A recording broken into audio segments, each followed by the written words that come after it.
Sorry, the stupid film stopped. So, because the nucleus has positive charges and negative charges, if an electron tries to come up here, it's going to be repulsed by all these negative charges from the down quarks, and it will never be able to sit on the nucleus. And that's exactly why electrons cannot sit on the nucleus. Now, this next stuff is on the test. We're going to go back and talk about the electron cloud model.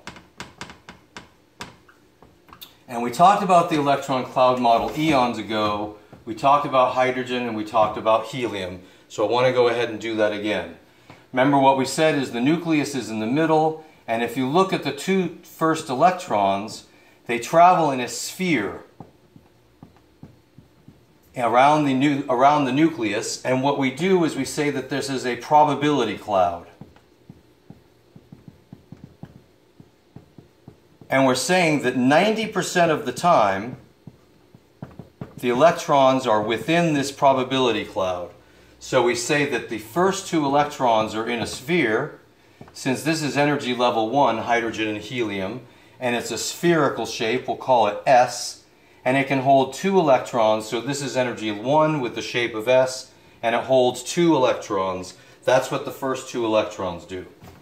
Now we have to go and move on though, because now we got to get to boron and beryllium. And so we're talking about electrons 3 and 4. So first off, we know the first two,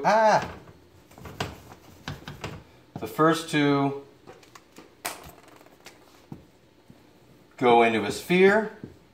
This is the 1 energy level, shape of S, 2 electrons.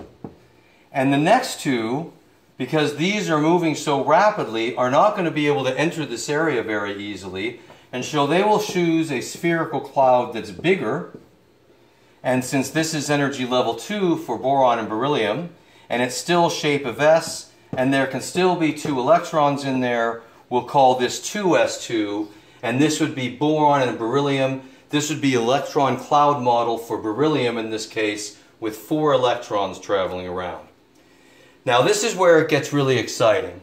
And I should have said that should have been lithium and beryllium, my fault.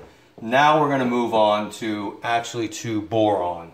And this is where it gets very exciting, because this is electron number 5. Just making sure it's still working.